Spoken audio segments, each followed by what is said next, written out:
এটা হচ্ছে মাসকলাই ডাল। অনেকেই জানে না যে মাসকলাই ডাল কীভাবে রান্না করতে হয়, তা আমি আজ একদম সহজ একটা রেসিপি শেয়ার করব মাসকলাই ডালের। মাসকলাই ডাল হচ্ছে ডালের রাজা বলা হয় মাসকলাই ডালকে।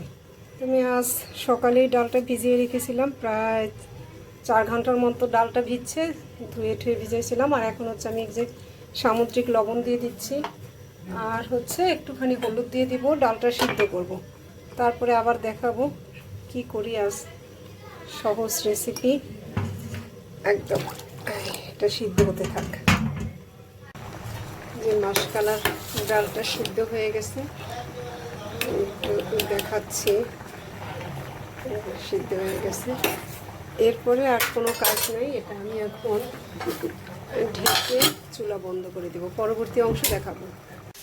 যে ডালটা সিদ্ধ হয়ে গেছে, ভেবেছিলাম ব্লেন্ড করব, ব্লেন্ড করলে সুন্দর মিশে যায়। এখন যেটা করবো যে এই মরিচটা দিয়ে আসলে ব্লেন্ড করলে দারুণ ঘ্রাণ আসতো এবং খেতেও স্বাদ হতো। আর হচ্ছে আমি দিচ্ছি সরিষার তেল, ঘানিতে কাঠের ঘানিতে ভাঙানো সরিষার তেল মিশিয়ে দিচ্ছি। তো এটা আসলে এখন কারেন্ট নেই, খাওয়ার সময় হয়ে গেছে, তাই এরকমই দেখাচ্ছে। আর একদিন দেখাবো।